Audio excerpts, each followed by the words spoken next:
I want you to picture a scenario. You're hiking alone.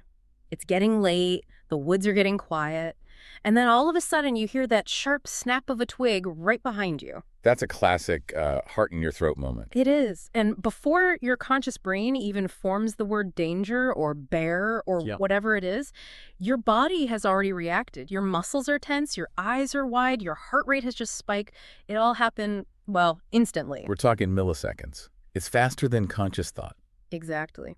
And for the last few deep dives, we've been focused on the nervous system's sort of mood lighting, the muscarinic receptors, the slow stuff that works over seconds or minutes, the background hum. The dimmer switches, that's what we call them. Those are your G-protein coupled receptors. They're complex. They're like a bureaucracy. You submit a signal. That signal has to be processed.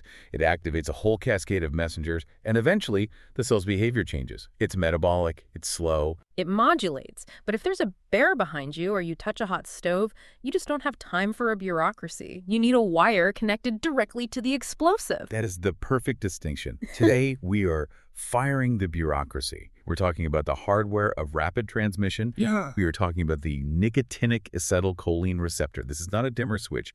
It is a hair trigger light switch. You flip it and boom, the lights are on. No lag. And this isn't just about speed in the abstract. This is the hardware that literally allows thought to become action. It is the bridge. It's the bridge between the ghost and the machine, right? When you decide to move your arm, that is a nebulous electrical event in your brain. It's a thought. But where that nerve physically connects to the muscle, there's a piece of machinery that has to turn that electrical thought into a physical contraction. And that machine is the nicotinic receptor. That's the one. And we have a serious stack of sources to dismantle this machine today. We're synthesizing the two absolute giants of the field. We've got Goodman and Gilman's The Pharmacological Basis of Therapeutics, specifically the chapter on nicotine and agents acting at the neuromuscular junction and autonomic ganglia. And that's our mechanics manual. Goodman and Gilman gives us that incredible molecular reasoning, the evolutionary history, and the systems-level insight. It really tells us how the engine is built, piece by piece. Then, to complement that, we have Katsung and Trevor's Basic and Clinical Pharmacology.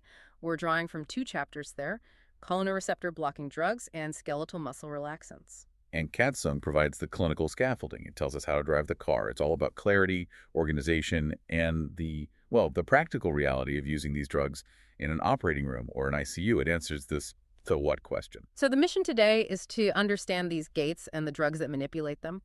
But to do that, we have to start with a history lesson that, honestly, when I first read it in the source material, I found it hard to believe. You're talking about the fish? I am absolutely talking about the fish. The torpedo ray and the electric eel. You have to explain this to me, because Goodman and Gilman make such a huge deal about it. Why does modern neurosurgery owe a debt of gratitude to an electric eel? It all comes down to a classic needle in a haystack problem. If you look at a human bicep or any skeletal muscle, the actual spot where the nerve connects, the neuromuscular junction, is microscopic. It covers less than 0.1% of the muscle's total surface area. So if you're a scientist back in the 1970s and you want to find this receptor protein to study it, you're looking for a speck of dust in a warehouse. Exactly. It was basically impossible to isolate enough of the protein to analyze it. I mean, you'd need literal mountains of human muscle just to get a milligram of pure receptor. It was a non-starter. Okay, so where does the fish come in? Nature's weird. Evolution took muscle tissue in these electric rays, the torpedo species, and it modified it over millions of years. It stripped out the contracting parts, the fibers that actually make it move, and it just left the batteries. The electric organ. Right. The electric organ of a torpedo ray is basically a stack of biological plates that are just covered in these receptors. Yeah. Goodman-Gilman notes that something like 40% of the surface area of these membranes is pure receptor protein. 40%? Wait, so it's not a haystack anymore? It's a stack of needles. It's a receptor factory. It's nature's gift to pharmacology. That incredible density allowed scientists to physically scrape these proteins off, purify them, and map their structure. It was the very first receptor in the history of science to be cloned and fully sequenced. That's incredible. So everything we know about how drugs talk to cells, the very concept of a receptor having a specific shape for a specific key, it all starts with this fish. It does. But it's not just the fish. There's another player in this discovery phase. The snake. The snakes, the evolutionary arms race. Right. Precisely. If you are a crate or a cobra, you need to eat. Mm. But you're slow and your prey is fast. You need a way to stop them instantly. You can't wait for some slow metabolic poison to work. You have to cut the wire. So they evolved venom that specifically targets this receptor. Exactly. There's a peptide in the venom of the many-banded crate called alpha-bungarotoxin. It binds to the nicotinic receptor with just incredible specificity and, for all practical purposes, irreversible force. It finds the lock and it jams it forever. And for scientists, this was a gift from heaven. They could take this toxin, label it with a radioactive marker, and use it as a probe. They could literally see exactly where the receptors were. They could count them. They could see what they looked like. So between the electric ray giving us the raw material and the cobra venom giving us the map. You got the blueprint for the machine. Okay, let's look at that blueprint. Let's visualize it. Goodman and Gilman goes into beautiful structural detail here. If I shrink myself down to the molecular level and I'm standing on the surface of a muscle cell, what am I looking at? Imagine an orange. Specifically, an orange that's been sliced into 5 wedges. Okay, 5 slices. A pentamer. Exactly, a pentamer. But the slices are still arranged in a circle, like the orange hasn't been eaten yet. These 5 slices are the protein subunits that make up the receptor. And in the very middle. In the middle, where the pith would be, there's a hollow core. That is the channel. That is the tunnel that goes through the cell membrane. So it's a 5-part ring sitting in the membrane. And at rest, is it open or closed? At rest, it is tightly closed. There's a gate. Nothing gets through. Now here's the crucial part. Where is the keyhole? Where does the acetylcholine actually bind? It's not in the middle, is it? No, and this is where the subunit composition is absolutely critical. In an adult skeletal muscle, what we call the non-dollar receptor, those 5 slices aren't all the same. You have 2 alpha subunits, 1 beta, 1 delta, and 1 epsilon. 2 alphas. I feel like that is the detail that's going to matter later. It is the most important detail. Because the binding site, the keyhole, it isn't on any single subunit. It's at the interface between the slices. Specifically, the little pockets that are formed where an alpha subunit meets its neighbor. So you absolutely need the alpha subunit to form the lock. Exactly. And because there are 2 alpha subunits, There are 2 binding sites. So it's a 2-key system, like launching a nuclear missile in a submarine. that's a fantastic analogy. Both keys have to turn. For the channel to open efficiently, you need 2 molecules of acetylcholine to bind, 1 at each of those alpha interfaces. So 2 acetylcholine molecules come flying out of the nerve terminal. They hit the receptor. Click, click. What happens then? Then the orange twists. The whole protein physically moves. It undergoes a conformational change. The subunits rotate just slightly, and that central pore, which was pinched shut, it just snaps open.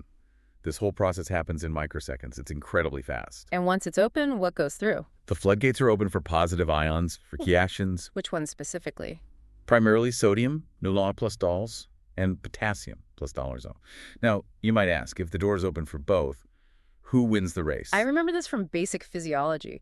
Sodium is desperate to get inside the cell, right? The concentration gradient is huge. It's desperate. There is a massive electrochemical gradient just pulling sodium in. Potassium wants to leave, sure, but that drive isn't nearly as strong. So the net effect is a tsunami of positive sodium ions rushing into the muscle cell. And when all that positive charge rushes in, The voltage inside the cell shoots up. It goes from negative to positive in a flash. We call this the end plate potential, or EPP, and if that spike in voltage is big enough to cross a certain threshold, it triggers the next set of channels, the voltage-gated ones. exactly, it sets off a chain reaction, an action potential that sweeps across the entire muscle fiber, and you get a contraction. So, to simplify, 2 acetylcholines hit the receptor, the orange twists open, sodium floods in, the muscle flexes. That is the physiology. That is the light switch working exactly as intended. Now, pharmacology is about how we jam that switch, break it, or maybe even hold it open for too long. Which brings us to the neuromuscular junction, the NMJ. This is the destination we talked about. And the main reason we want to mess with this system clinically is surgery, right? Almost exclusively. We are now entering the world of Kutzung Chapter 27, skeletal muscle relaxants.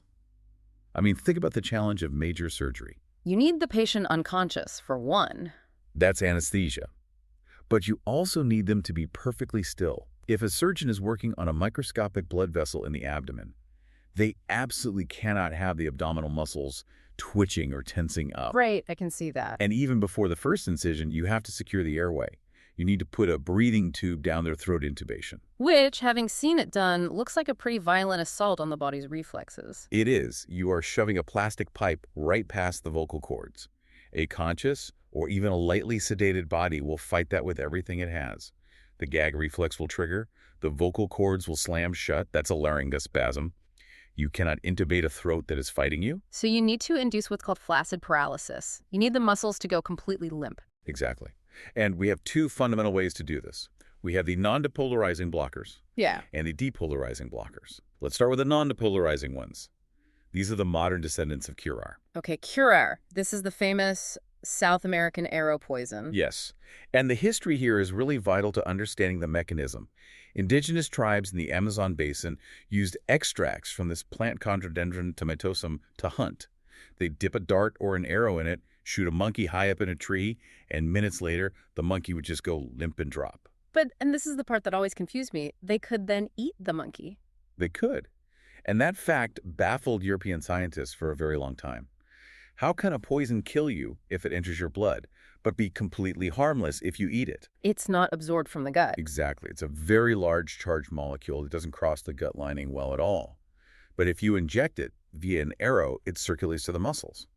And it was Claude Bernard, the father of modern physiology, who proved exactly how it worked back in the 1850s. What was his experiment? It's so elegant. He took a frog. He tied a ligature, a tight string, around one of the frog's legs. It was tight enough to stop blood flow, but loose enough to leave the nerve intact.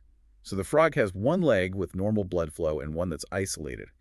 Then he injected curare into the main body of the frog. So the curare circulates everywhere except the tied-off leg. Right. Then he stimulated the nerve going to both legs. The leg that got the curare, nothing. No movement. Paralyzed. The leg that was tied off, it kicked. So that proves it works at the periphery, not in the brain or spinal cord. Yes, but he took it one step further. He then stimulated the muscle directly with electricity, completely bypassing the nerve, and the curare leg still kicked. Ah! So the nerve works, the muscle works, but the connection between them is broken. The junction is blocked, hence a neuromuscular junction blocker. So how do the modern versions, drugs like ofrecuronium or vecuronium, actually work? You call them the parking space blockers. It's really the easiest way to visualize what we call competitive antagonism. Imagine the receptor as a parking spot that's explicitly designed for a tiny little smart car that's acetylcholine. Small, fast, zips in, does its job, zips out. Exactly. The smart car pulls in, it trips the sensor, the gate opens, and then it leaves. The whole thing takes microseconds. But these drugs, tubocurarine, rocuronium, they are big, bulky, rigid SUVs. And they just park in the spot. They park. They're too big in the wrong shape to trip the sensor, so the gate never opens. But they physically occupy the space. They sit right in those alpha subunit pockets we talked about. So if the SUV is there, the smart car can't park. Correct. And if acetylcholine can't bind, the channel never opens. No sodium influx, no depolarization. The muscle just stays relaxed, flaccid. But hang on, the term is competitive antagonist. That implies it's a competition. If I park an SUV in a spot, that spot is gone, period. How can acetylcholine compete with that? See, that's where the analogy needs a little tweak. In the molecular world, parking is impermanent.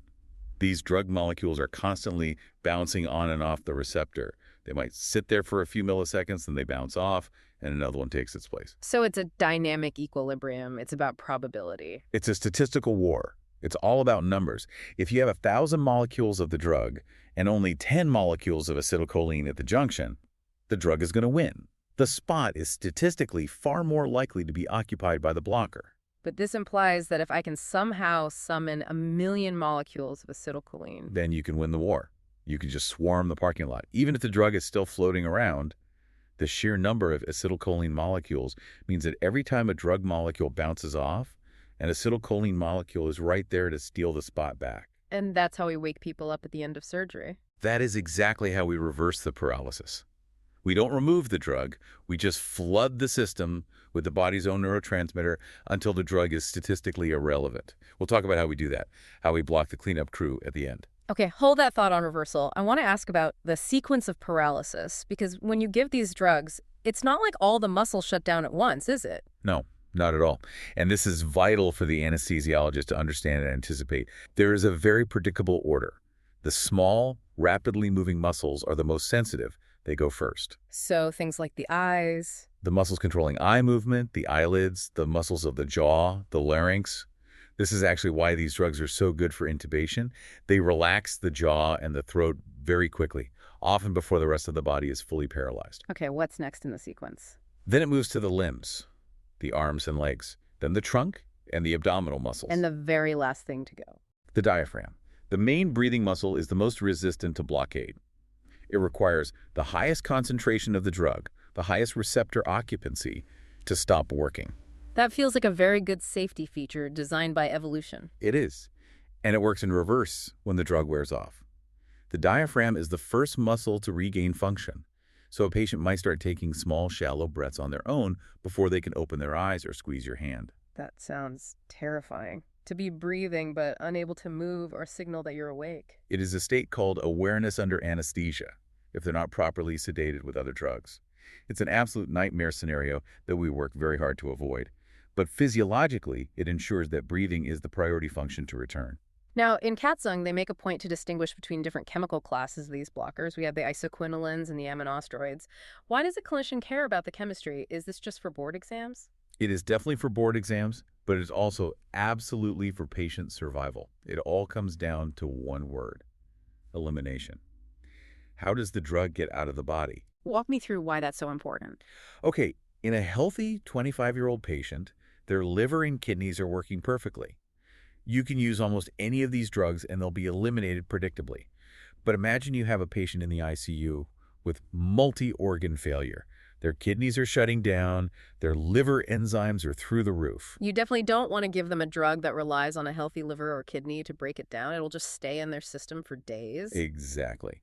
And this is where the isoquinoline drugs, specifically atracurium and its relative cisatracurium, have a genuine superpower.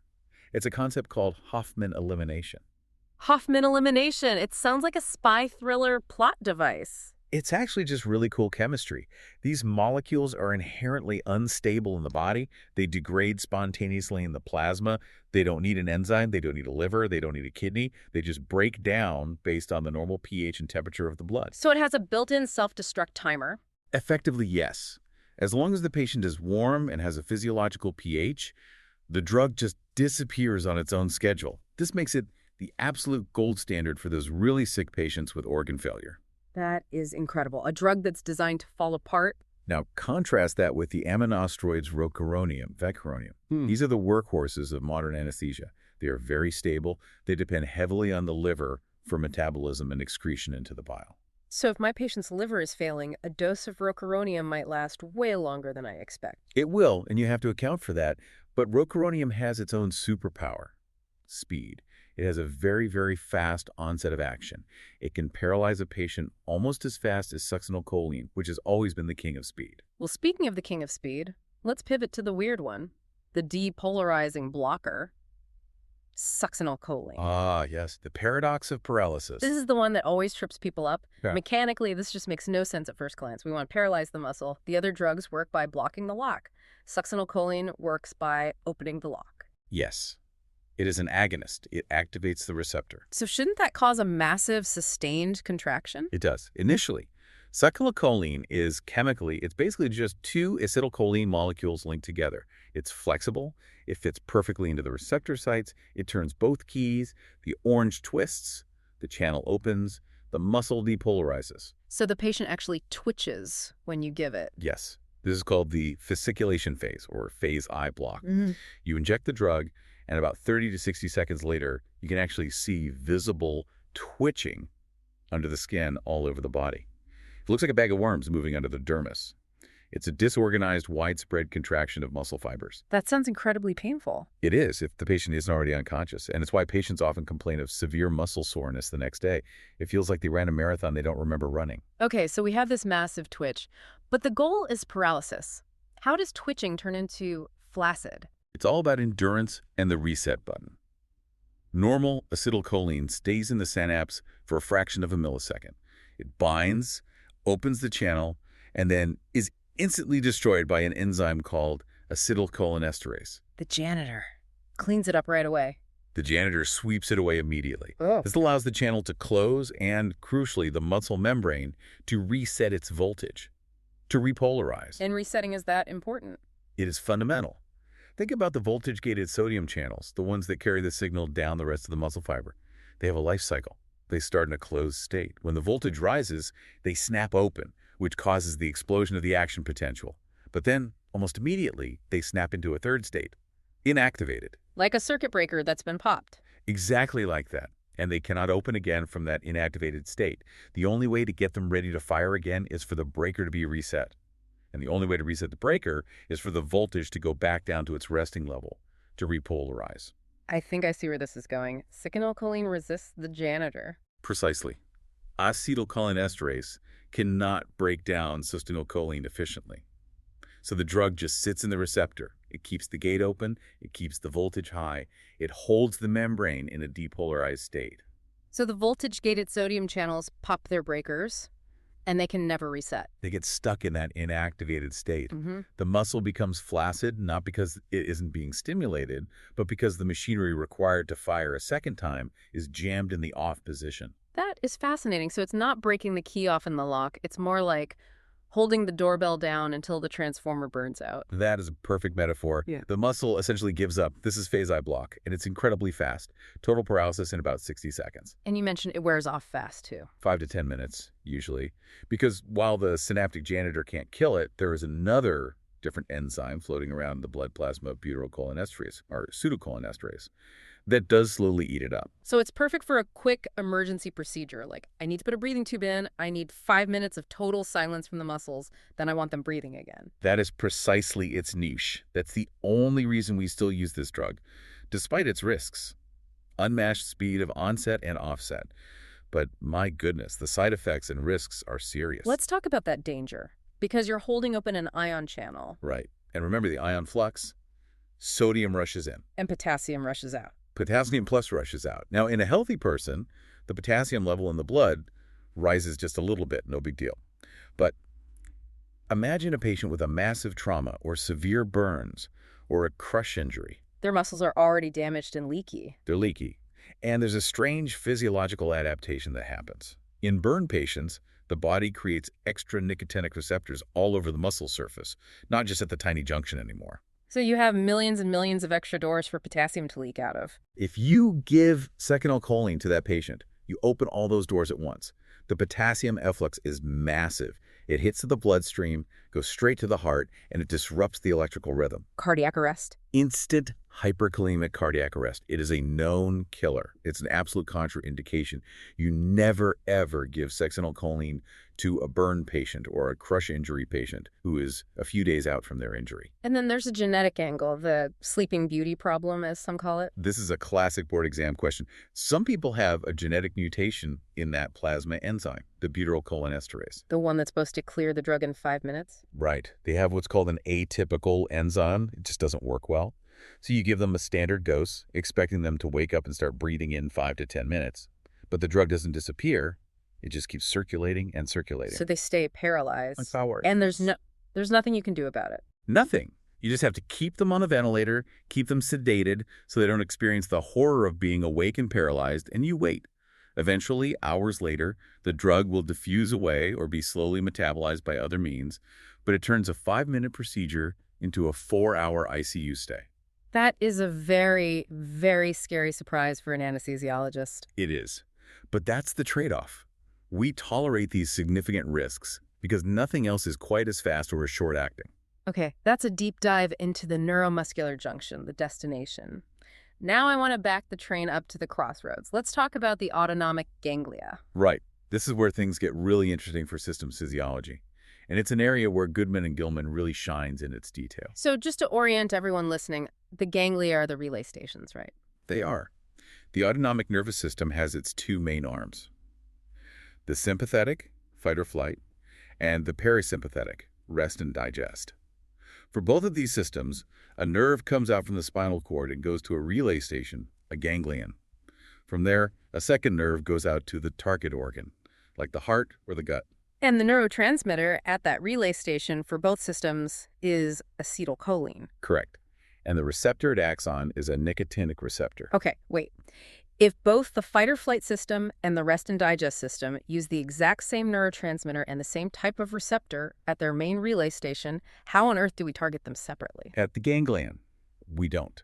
That is the fundamental problem. You hit everything. You hit everything. If you use a ganglionic blocking drug, you are shutting down the entire output of the sympathetic and the parasympathetic nervous systems. You are cutting the wires to both the gas pedal and the brake pedal at the same time. But hold on, are the receptors exactly the same as the ones in the muscle? Because if they were, wouldn't our muscle relaxants also cause our blood pressure to crash? Ah, that is a very sharp question. And the answer is no.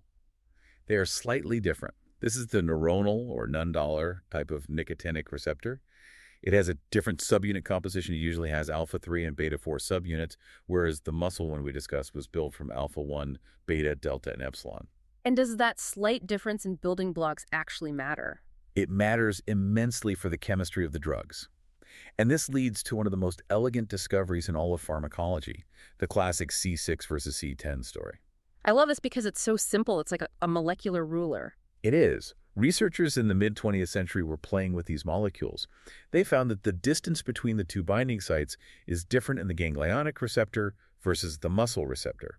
If you take two nitrogen atoms and you separate them by a chain of 6 carbons, a drug called hexamethonium, or C6, it fits the ganglionic receptor perfectly. It's just the right length to bridge the gap and block it. So C6 blocks the ganglia. But it's too short for the muscle receptor. It just doesn't fit. So it blocks blood pressure control, but it doesn't paralyze you. Yeah. But if you take that same basic structure and you stretch the chain to 10 carbons, a drug called decimethonium, or C10, it now fits the neuromuscular receptor perfectly. So just by adding 4 carbon atoms to the chain, you change the drug from a blood pressure medication to a lethal paralytic? That is the power and the precision of molecular pharmacology. C6 drops your blood pressure, C10 stops your breathing. It's all about the fit. That is just wild. So let's talk about these ganglionic blockers like hexamethonium or mecamylamine. You said they block everything. So what actually happens to the patient? What do they experience? This introduces a critical concept for understanding the autonomic system, dominant tone. It's a logic puzzle you have to solve for each organ. Okay, walk me through it. Since the drug removes both the sympathetic, the gas, and the parasympathetic, the brake, the net effect on any given organ depends entirely on which system was winning before you gave the drug.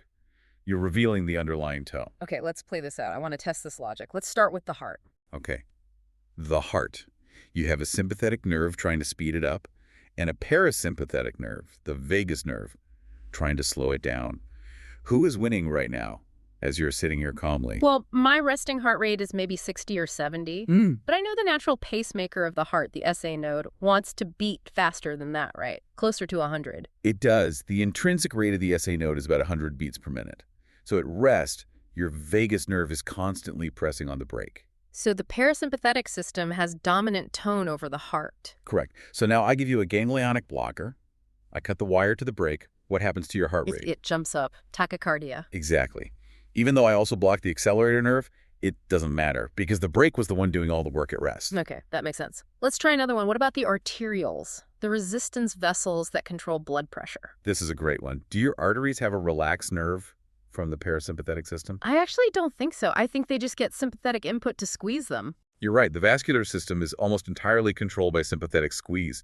There's a constant tone of sympathetic activity, keeping tension on the pipes to maintain your blood pressure. So there is no brake. It's all gas all the time. Essentially, yes. Yeah. So if I use a ganglionic blocker, I cut the gas, the pipes go in. massive vasodilation, your blood pressure crashes, and you get severe postural hypotension.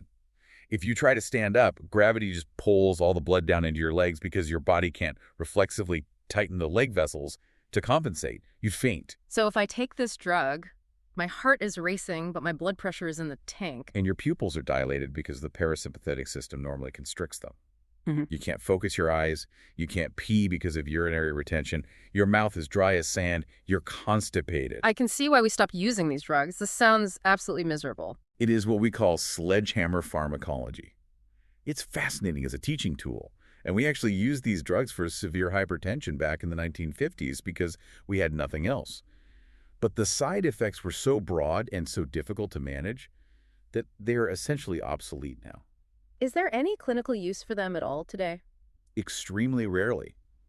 Katzun mentions that trimethophan might occasionally be used in a hypertensive emergency, like an aortic dissection, where you need to drop the blood pressure incredibly fast, and you want to prevent the reflex tachycardia you might get with other drugs. But for the most part, they are teaching tools. They reveal the underlying architecture of the autonomic system. That's the perfect way to put it. By turning everything off, you get to see what was on. Let's move to our final section, clinical decision-making and safety. We're back in the operating room. We've paralyzed our patient with a non-depolarizing blocker, something like rocuronium. The surgery is over. We want them to breathe again. How do we reverse it? Okay, so we need to tip the scales back in favor of acetylcholine. Remember that parking lot war? Right. We need to flood the lot with the little smart cars to kick the SUVs out. So we inhibit the janitor. We give a drug like neostigmin. This is an acetylcholinesterase inhibitor. So the enzyme that normally breaks down acetylcholine gets blocked. Acetylcholine levels in the synapse skyrocket. And because there is so much of it, it outcompetes the rocuronium for the receptor. It wins the statistical war, the channels open, the muscle fires, the patient wakes up and starts breathing. Simple enough. But wait, you just said neostigmin increases acetylcholine everywhere. That is the catch. If I flood the entire body with acetylcholine, won't I also be massively activating all the muscarinic receptors, the dimmer switches we talked about in other deep dives? You absolutely will. And remember what overwhelming muscarinic stimulation does. It's the rest and digest on overdrive. Salivation, diarrhea, bronchospasm, and a very slow heart rate. Severe bradycardia. You could actually cause the heart to stop just by trying to wake up the skeletal muscle. So how do you prevent that from happening? You have to give a cocktail. You give the neostigmin to fix the nicotinic problem at the muscle, but you must co-administer it with a muscarinic antagonist, a drug like atropine or, more commonly, glycopyrrolate. So the glycopyrrolate puts a shield over the heart's receptors. Exactly. It puts a shield over the muscarinic receptors, protecting the heart and gut from the flood of acetylcholine. But it doesn't touch the nicotinic receptors at the muscle. So the neostigmin is free to do his job and wake up the muscles, while the glycopyrrolate shields the rest of the body from the dangerous side effects. That is a really delicate chemical ballet. It's standard practice at the end of almost every general anesthetic. But you have to get the dosing and the timing just right. And just to be crystal clear, because Katsung puts this in bold text with warning signs, you definitely do not use neostigmin to reverse acetylcholine, correct? Never, ever, ever. Remember, acetylcholine is not broken down by acetylcholinesterase, but it is still an agonist. If you give neostigmin, you block the enzyme, acetylcholine levels go up. And acetylcholine is also a depolarizer. Exactly. You are just adding fuel to the fire. You will make the phase-I depolarizing block deeper and longer. For acetylcholine, the only reversal agent is time. You just have to wait for the plasma enzymes to do their job. Before we wrap up, I want to touch on one more major toxicity mentioned in Katsung that we kind of glossed over, malignant hyperthermia. This is rare, but if you work in an operating room, it is the monster in the closet. It's terrifying. What is it? It's a genetic condition, a pharmacogenetic disorder.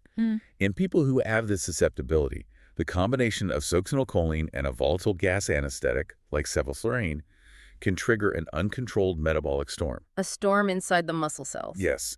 The calcium channels inside the muscle cell get stuck open. Calcium floods out, and the muscle goes into a state of rigid, sustained contraction. It's like rigor mortis while the patient is still alive. The body's metabolism skyrockets. The body temperature shoots up, hence hyperthermia. We're talking 108, 109, 110 degrees Fahrenheit. It literally cooks the brain and other organs. It destroys the body. It's rapidly fatal if not treated. If you're an anesthesiologist and you see the patient's exhaled CO2 rising rapidly on the monitor and their jaws clamping shut, you have to act instantly. Stop the triggering agents, call for help, and give the antidote. Dantrolene. Dantrolene. It works by blocking that calcium release inside the muscle cell.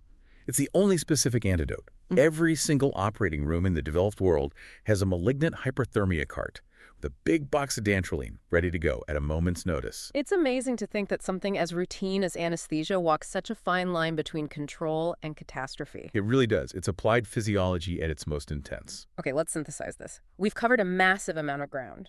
From the electric fish to the ICU, from arrow poisons to genetic disorders. If we zoom out, I think the contrast is really clear. At the NMJ, the muscle, we have achieved a remarkable degree of pharmacological mastery. We have a whole toolkit of drugs. We can jam the lock with non-depolarizing blockers, or we can break the key off with depolarizing blockers. We can choose a drug that relies on the liver, like rocuronium, or one that relies on pure physics, like cystocurcurium. We can paralyze safely and wake the patient up precisely. But at the ganglia. At the ganglia, we basically failed to find that specificity. The receptor is too similar across the sympathetic and parasympathetic lines, so we avoid it. We learned that hitting the master switch for the whole autonomic nervous system is just too messy. It's better to go downstream and target the specific organs with more selective drugs. The nicotinic receptor itself, at the end of the day, is really just a dumb gate, isn't it? It is. It doesn't think. It just twists when the right key turns. But the pharmacologist's skill is in knowing exactly which key fits which gate. Remember the C6 versus C10 ruler. And know whether to jam the lock shut or prop it open until the system burns out. Here's a final thought to chew on. We spent this whole episode talking about the periphery, the muscles, and the ganglia. But Goodman and Gilman drops a pretty big hint that these neuronal nicotinic receptors, the non-Pi-dimer, are also all over the brain. They absolutely are. And one of the most famous and infamous drugs in human history, nicotine from tobacco, works there. It does. It hijacks these same fast gates in the reward and motivation pathways of the brain. It causes a rapid pulsatile release of dopamine, which is what makes it so reinforcing. It's just wild to think that the same basic piece of protein machinery that lets me move my hand to type the script is the same machinery that makes a cigarette so powerfully addictive. It shows the incredible economy of nature. One brilliant protein design, the pentameric ion channel, used for motion in the arm and motivation in the brain. But the full story of nicotine addiction, well, that's a deep dive for another day. Absolutely. For those of you listening, if you want to actually see the orange slice pentamer structure, open up that chapter in Goodman and Gilman on nicotine and the NMJ. It's a beautiful piece of structural biology. And then check Ket Sung's chapter on skeletal muscle relaxants for those elimination tables if you're a medical student. Those are incredibly high yield for your boards. Reading is essential. We say it every time. This is the map, but the book is the territory. You've got to explore it yourself. Thanks for diving in with us. We'll see you on the next one.